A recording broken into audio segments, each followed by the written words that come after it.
Muy buenos días compañeros, el tema de hoy es la intencionalidad conciencia.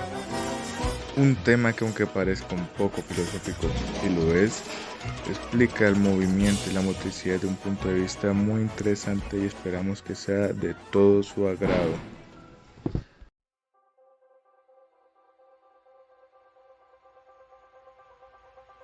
Intencionalidad conciencia. La intencionalidad es otro elemento que se comporta como constituyente de la motricidad, en tanto que aporta su concepción como fenómeno integral y propio de la complejidad humana. Este elemento se configura y se entiende en relación con otros componentes humanos como los sentidos, la inteligencia y la sensibilidad, pero sobre todo con la conciencia.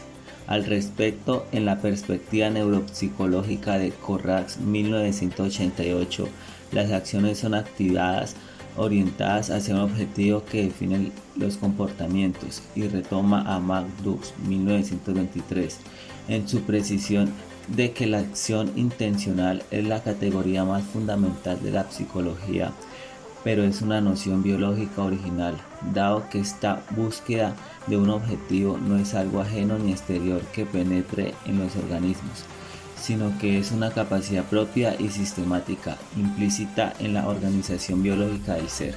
Es desde la visión de Merleau-Ponty 1975, es la intencionalidad la que permite que vivamos la diferencia relaciones en las que estamos situados, pasado, futuro, situación física y biológica, moral, de manera que esta es el fondo de la vida de la conciencia, en la que se proyectan nuestras relaciones con el mundo y con los otros hombres. Edmund Husserl nació en el año 1859 y murió en el año 1958. En principio estudió matemáticas y después pasó a la filosofía. Husserl creía que la filosofía es el campo para buscar la verdad necesaria y esencia del ser. La conciencia tiene como propiedad fundamental, según Husserl, la intencionalidad, porque se dirige a las cosas. El método fenomenológico consiste en suspender la realidad y dejarlo como un espectador que ve solo el fenómeno que tiene en la conciencia, para captar únicamente lo universal de la esencia. Esta suspensión fenomenológica es llamada epogé por Husserl. La fenomenología, como corriente del siglo XX y alcanza el siglo XXI, va definiéndose a través del avance del sistema de Husserl y de esa voluntad de unificarlo todo. Probablemente es el concepto de intencionalidad de la conciencia el que pueda anuar a los diferentes filósofos posteriores que se desvinculan a esta corriente. Se trata más de un modo de pensar de la filosofía.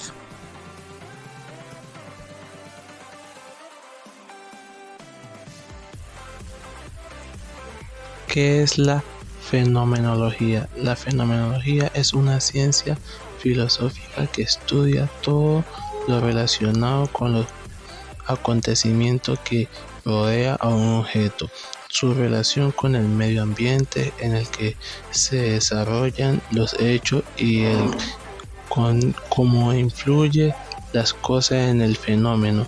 Su descripción etimológica nos dice que fenómeno proviene de un latín que significa apariencia y estudio por logos, logía.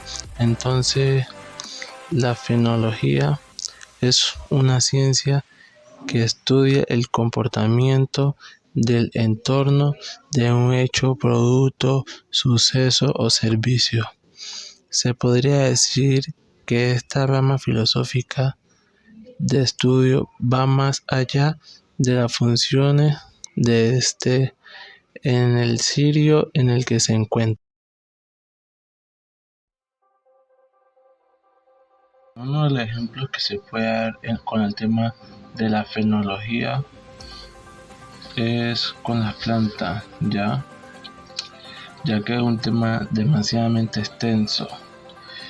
los ciclos de las plantas, los cambios observados en el desarrollo de los árboles y arbustos, la migración de aves que se presentan periódicamente acomodadas a ritmos estacionales que tienen relaciones con él.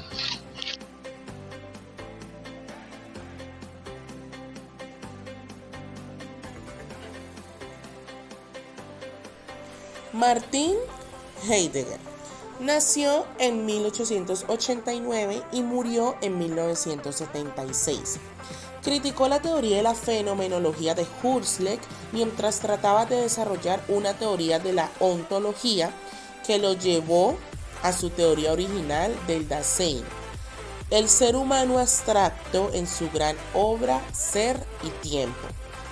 Heidegger consideraba que la perspectiva desde la que la ciencia considera las cosas no es suficiente y limita u oculta el conocimiento de la entidad como realidad, quedándose solo con su aspecto de mero objeto. La ciencia trata de objetividades, pero la filosofía va más allá de la acción clarificadora que abre la conciencia al horizonte del sentido y la comprensión intuitiva de la plenitud de un significado. La física no puede llegar a la pregunta por la cosa. Esto nos lleva a una distinción entre comprensión intuitiva y comprensión teórica, mostrando que cuando queremos comprender la realidad plena de un significado, partimos necesariamente de lo que es por sí mismo natural y anterior al propio significado. Curiosamente, Heidegger coincide en este planteamiento con ciertos filósofos analíticos herederos del positivismo que parten supuestos complementos diferentes.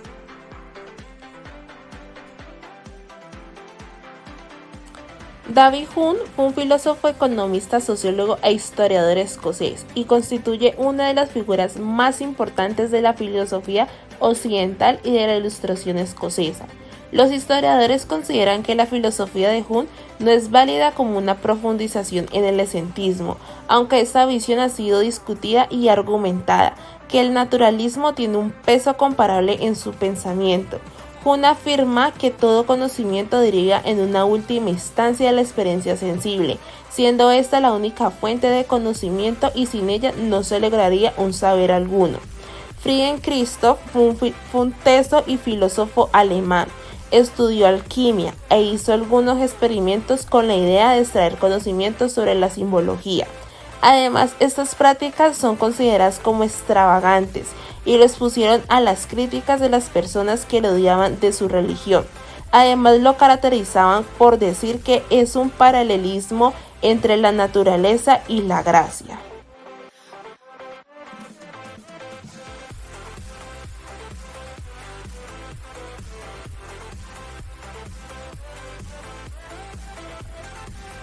La relación de la fenomenología se tiene en cuenta de que esto es un punto de partida al momento de hablar de la conciencia, debido a que esta es una función que se da entre el yo puro y el yo fenómeno. Según los aportes de este autor Husserl, que se da que este es un punto de partida al hablar de intencionalidad, pues claramente nos da a entender que es una propiedad fundamental de la conciencia.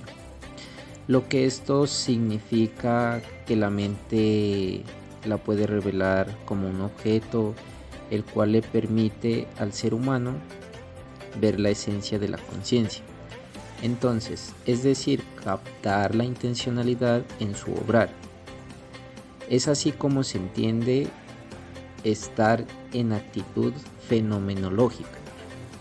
La intencionalidad para este escritor y en general, a grandes rasgos, también significa la presencia del mundo en la conciencia, que por ejemplo es referirse en cómo un proyecto va destinado al mundo, en lo que nosotros queremos hacer, en que influye mucho en la toma de decisiones, porque a la vez, o sea, como puede ser muy simple, puede ser muy amplia, porque de hecho por eso la estudié la parte filosófica, porque puede referirse al proyecto que va destinado a un mundo, el cual pues no abarca ni posee y no se cansa de dirigirse y tampoco pues de hablar específicamente, sino que es muy amplio.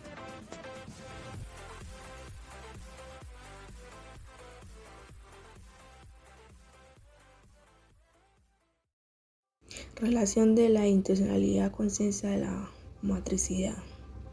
Por ejemplo, relación de la intencionalidad consecuencia. Es el como crecimiento que no ocurre por sí solo, no es automático, es como generar el desarrollo de la importancia de ser de uno mismo. Por ejemplo, de la matricidad y desarrollo, donde aprende a descubrir su otra forma de moverse y a aplicar su aprendizaje. El proceso del aprendizaje se impulsa a partir de este componente: patrones básicos de movimiento, modalidades, acciones como caminar, correr, disfrutar. Están relacionadas ya que busca con carácter intencionado o deliberado con que se realiza una cosa, lo que quiere decir que tanto la intencionalidad y la fenomenología busca la razón del por qué las cosas están allí, o sea, cómo decir, cómo apareció, cómo se formó, y asimismo se entrelazan esas dos cosas, dando a conocer el porqué de todo esto y también el cómo se desarrolla. Entonces, concluyendo la intencionalidad con la motricidad, concluimos en un breve resumen. Tiene que ver con los hábitos de cada persona, con los hábitos en su vida. Por ejemplo, cómo hablamos, cómo nos familiarizamos, cómo caminamos, etc. En esa parte, la fenomenología juega un papel con la motricidad. Todo lo relacionado en movimientos voluntarios e involuntarios ya son una costumbre en cada uno de nosotros.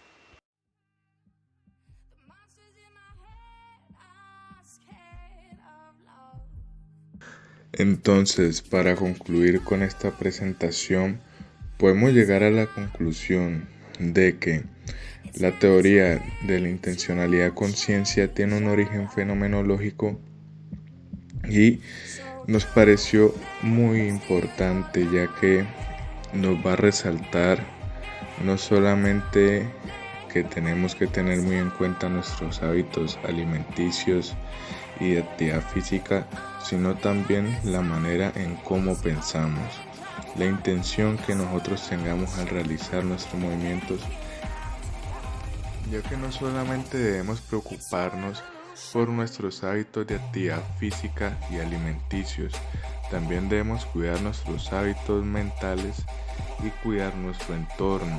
Lo que nos rodea va a ser muy importante para llegar a cumplir cada uno de nuestros objetivos. Muchísimas gracias a todos por su atención.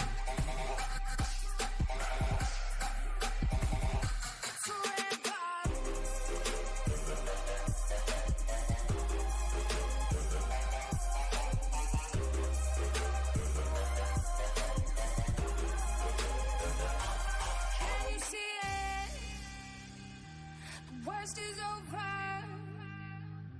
The monsters in my head are scared of love.